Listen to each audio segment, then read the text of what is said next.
Bismillahirrahmanirrahim. Assalamualaikum warahmatullahi ta'ala wabarakatuh. Kembali lagi bersama kami dalam kajian tentang sirah Nabi SAW. Di episod kali ini kita akan membahas tentang pemboikotan kaum Quraisy terhadap Nabi SAW. Setelah kaum Quraisy mencaci Nabi, menghina Nabi, dan Nabi SAW masih melanjutkan dakwahnya, mengajak orang beriman kepada Allah Subhanahu wa taala, dan termasuk orang yang terkenal menghina Nabi sallallahu alaihi wasallam, mengganggu proses dakwah Nabi sallallahu alaihi wasallam, seperti yang diriwayatkan Abu Lahab, paman Nabi, yang mana ayat Al-Quran menurunkan khusus mencela Abu Lahab, dan begitu juga istrinya iaitu Ummu Jamil. Allah Subhanahu wa taala menurunkan firman-Nya, tabbat yada abi lahabin wa tab ma aghna anhu maluhu wa ma kasab, ila akhir ayat. Kala itu Ummu Jamil, istrinya Abu Lahab, kerjaannya setiap hari dia membawa duri dan menaruh duri tersebut di jalannya Nabi sallallahu alaihi wasallam. Tatkala Nabi mau jalan, dia menaruh duri di jalan-jalan Nabi sallallahu alaihi wasallam. Akhirnya tatkala Ummu Jamil mendengar ayat Al-Quran turun untuk mencacinya, suatu hari dia membawa batu bertemu Nabi SAW. Tatkala itu Nabi sedang duduk di Masjidil Haram bersama Sayyidina Abu Bakar As-Siddiq. Tatkala Ummu Jamil datang, Ummu Jamil mengatakan kepada Abu Bakar As-Siddiq, "Wahai Abu Bakar, manakah temanmu Muhammad? Sungguhnya aku ingin melemparkan batu kepada mulutnya. Aku ingin melemparkan batu ke mulutnya." Tatkala itu Sayyidina Abu Bakar diam. Sayyidina Abu Bakar kebingungan mengapa Ummu Jamil tidak menyadari bahawa Nabi Muhammad SAW berada di sampingnya. Akhirnya setelah Ummu Jamil menghina, mencaci, mengejek Sayyidina Abu Bakar, Ummu Jamil pun pergi. Ummu Jamil pun pulang. Akhirnya Sayyidina Abu Bakar menanyakan hal tersebut kepada Rasulullah SAW. "Wahai Muhammad, apakah dia tidak bisa melihatmu?" Maka apa yang dijawab oleh Nabi SAW, "Sungguhnya Allah Subhanahu wa taala telah membutakan pandangannya daripada melihat aku." Dan terkenal juga Umayyah bin Khalaf, termasuk orang yang mengganggu proses perjalanan dakwah Nabi SAW. Umayyah bin Khalaf termasuk gangguan yang paling parah.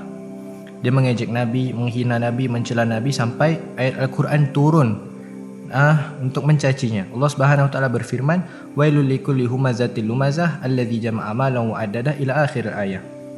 Ayat Al-Quran firman Allah Subhanahu wa taala menurunkan khusus kepada Umayyah bin Khalaf.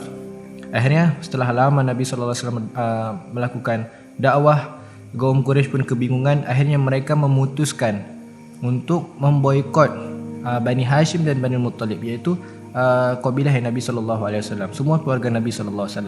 Mereka memboikot, mereka melakukan perjanjian untuk tidak mengizinkan adanya pernikahan di antara mereka, dan tidak boleh bermuamalah sama sekali dengan mereka. Maka terjadilah hal tersebut, pemboikotan. Mereka memboikot Bani Hashim dan Bani Muttalib di Syi'ab Abi Talib selama 2 ataupun 3 tahun. Dan adapun orang yang menulis sahifah ataupun surat perjanjian tersebut adalah Mansur bin Ikrimah, yang mana Mansur bin Ikrimah tersebut didoakan oleh Nabi SAW sampai tangannya lumpuh. Akhirnya setelah berlalunya 2 tahun, 3 tahun, ada beberapa orang yang tidak terima dengan pemboikotan tersebut. Pada suatu hari datanglah Hisham bin Amr. Hisham bin Amr ini termasuk orang yang mempunyai kerabat dengan Bani Hashim dan Bani Muttalib. Hisham bin Amr tidak setuju dengan pemboikotan tersebut. Akhirnya, akan tapi Hisham bin Amr sendirian. Dia tidak mempunyai teman untuk melawan ataupun mencegah pemboikotan tersebut. Maka Hisham bin Amr mengajak pergi ke rumah Zuhair bin Abi Umayyah bin Mughirah. Akhirnya Hisham bin Amr pun mengatakan, "Wahai Zuhair, apakah engkau ridha? Apakah engkau terima? Engkau duduk bersama keluargamu, engkau makan dengan sangat tenang, sedangkan keluargamu Bani Hashim dan Bani Muttalib diboikot." Maka Zuhair pun menjawab, "Demi Allah, aku tidak terima dengan pemboikotan tersebut." Terus kata Hisham bin Amr, "Kalau begitu kita memerlukan lebih banyak orang untuk mencegah pemboikotan ini. Akhirnya mereka berdua pun pergilah ke Mut'im bin Adi, mencari orang yang ketiga, Mut'im bin Adi. Maka maka Mut'im bin Adi pun diajak oleh Hisham bin Amr. Hisham bin Amr mengatakan, wahai Mut'im bin Adi, apakah engkau rela sedangkan Bani Hashim dan Bani Muttalib diboikot di Syekh Abi Talib? Maka begitu juga kata Mut'im bin Adi, kita cuma 3 orang, kita tidak mempunyai orang yang lebih ramai untuk mencegah pemboikotan tersebut. Maka mereka pun mencari lagi. Mereka ke rumah Bukhturi bin Hisham. Mereka mengatakan hal yang demikian seperti mana yang mereka mengatakan kepada Mut'im bin Adi. Kalau begitu, baiklah, aku terima. Akan tapi kita memerlukan orang lagi. Akhirnya mereka pun pergi ke rumah Zam'ah bin Aswad bin Muttalib. Mereka mengatakan hal yang sama seperti mana mereka katakan kepada Bukhturi bin Hisham. Akhirnya mereka berlima pun menuju ke Masjidil Haram. Mereka berteriak.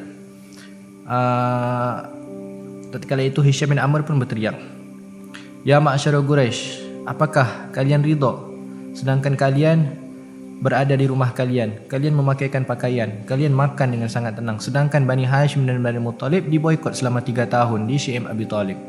Maka datanglah terdengar hal tersebut oleh Abu Jahal. Tatkala Abu Jahal mendengar, Abu Jahal mengatakan, kadzabta wallahi la tusyaq, demi Allah pemboikotan ini tidak boleh dibatalkan.